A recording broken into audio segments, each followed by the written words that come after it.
This is Tyler with Analytive, and today we're going to talk about how to not be boring in your marketing.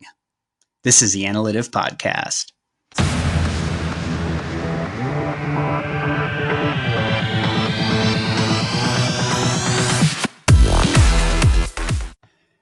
Hey, this is Tyler with Analytive. Welcome to the Analytive Podcast. So today, at this exact moment, I'm holding in my hands a piece of marketing collateral that was created for one of our clients by another agency. And I'm just sort of flipping through. It's a little booklet that talks about the benefits of the particular product, or really the features of the particular product. And if there's one thing that comes to mind as I look through this, it's this idea that it's just kind of boring.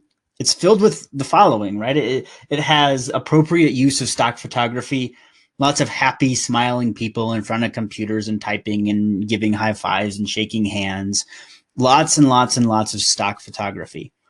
It also has a lot of benign text that discusses features rather than the benefits of the product. So it says, oh, here are all the neat things that our tool does. Here's how it's really powerful. But again, it's just boring.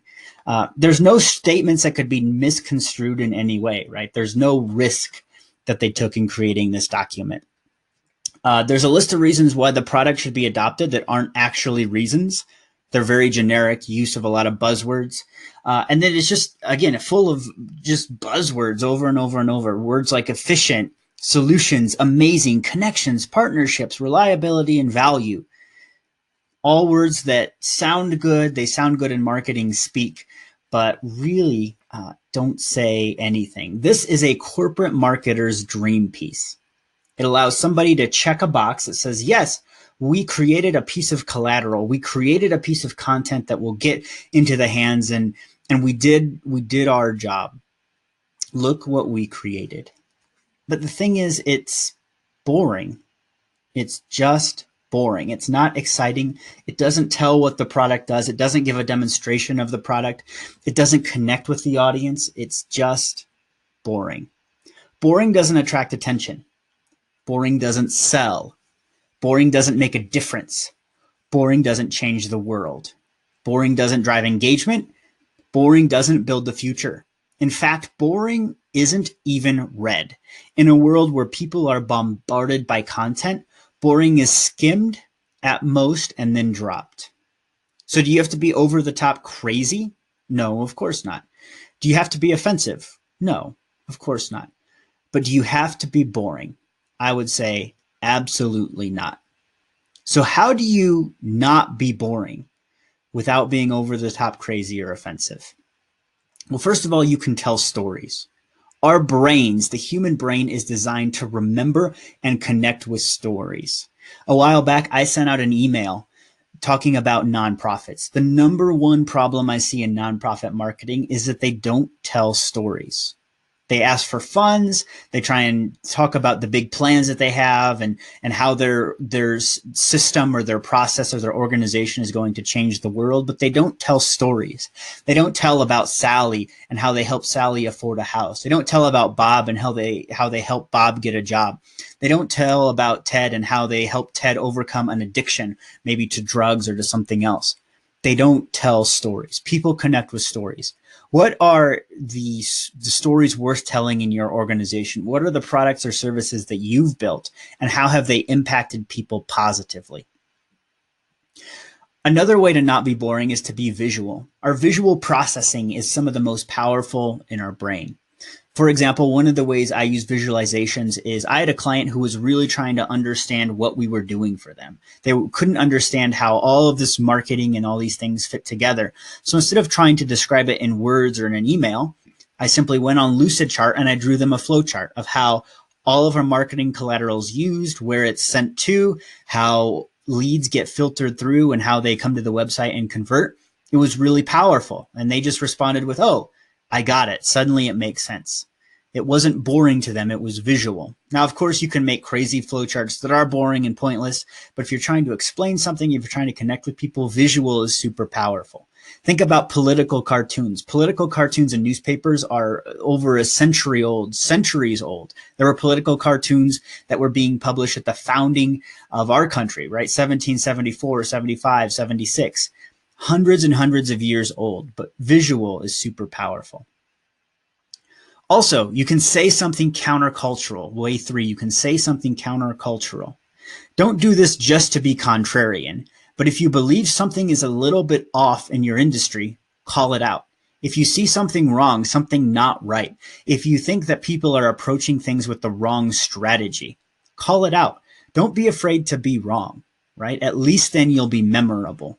And obviously don't lie. This is something that you have to believe. You have to actually believe you're right. You have to believe you're countercultural, but say something countercultural. For example, one of the ways that I do this in the organization is I sent out an email right around the turn of the new year where I talked about how Facebook ads are often overrated as a conversion tool, right? Kind of an emperor has no clothes type moment where I said, Facebook ads are really useful for branding. They're useful for exposure. We can get massive, massive reach, but sometimes and often we don't see the conversion numbers that we want. And I just left it at that. And I had a ton of positive feedback, but I also had people critical of it that said, no, you're wrong. You're not doing it right.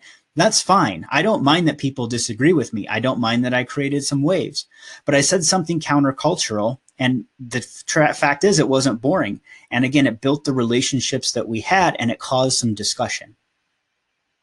Another way number 4 is to take a stand. Why do you do what you do? Why do you run your company? People connect with the why. What do you stand for? For us here at Analytive, we want to teach just as much as we want to sell. That's why I do the podcast. The podcast, yes, it's a sales tool in a sense. It's useful. We get leads off of it. We have conversations. We deepen client relationships off of it. But I love teaching. I love teaching about marketing. I love teaching about persuasion. I love helping companies that I really believe in learn how to share the vision that they have clearly and effectively. Teaching is in our DNA, and I want our clients to be able to teach what they're passionate about as well. Okay, the 5th and final way is to paint a vision. Paint a vision. What does the future hold? I was on a video shoot yesterday with some clients, and one of the questions that I asked the founders as we were filming was, what does it look like in a world where your tool is widely adopted? So I would say that to you. What does it look like in a world where your service, where your product is widely adopted? Is it a better world? How is it a better world? For example, at Analytive, I know that if more clients work with us, we'd help fill the world with more educational content. We'd help companies find their true message, find the DNA of who they are and communicate that. And we'd also reduce a lot of the marketing waste. We'd reduce a lot of superfluous ad spend. And instead, we focus on creating really, really good content that drives branding and conversions. That's what a world looks like when people decide to work with us. I have other clients where there's way less friction in the software development process, or I have a client that helps people connect with the right types of jobs. Again, all different types, but ask that question and then talk about that. One of the best is Elon Musk over at Tesla and SpaceX. He wants to create rockets and colonize Mars. That's crazy. That's out of the ordinary. But if you ask Elon, what does a future look like where you're successful? It's actually something that you can visualize, right? And it's countercultural. Not a lot of people are talking about living on Mars, or at least weren't until he brought it up and made it a thing. Before he started Tesla, electric cars, yeah, they were a thing. You had the Nissan Leaf, you had a handful of other ones, but it wasn't something that people really believed that would happen. It seemed completely countercultural. It seemed completely impossible. And yet he painted a vision and was bold and stood up to it. So what I'll challenge you is, don't be boring in your marketing. Boring's forgotten. Don't create pieces of content like this one I hold in my hand right here. If your marketing collateral is forgettable, if somebody reads it or skims through it, then sits it down and forgets about it, you're doing it wrong. You're missing an opportunity to make a difference. You're missing an opportunity to take a stand in your world. So be bold, take a stand, and don't be boring. This is Tyler, and you are listening to the Analytive Podcast.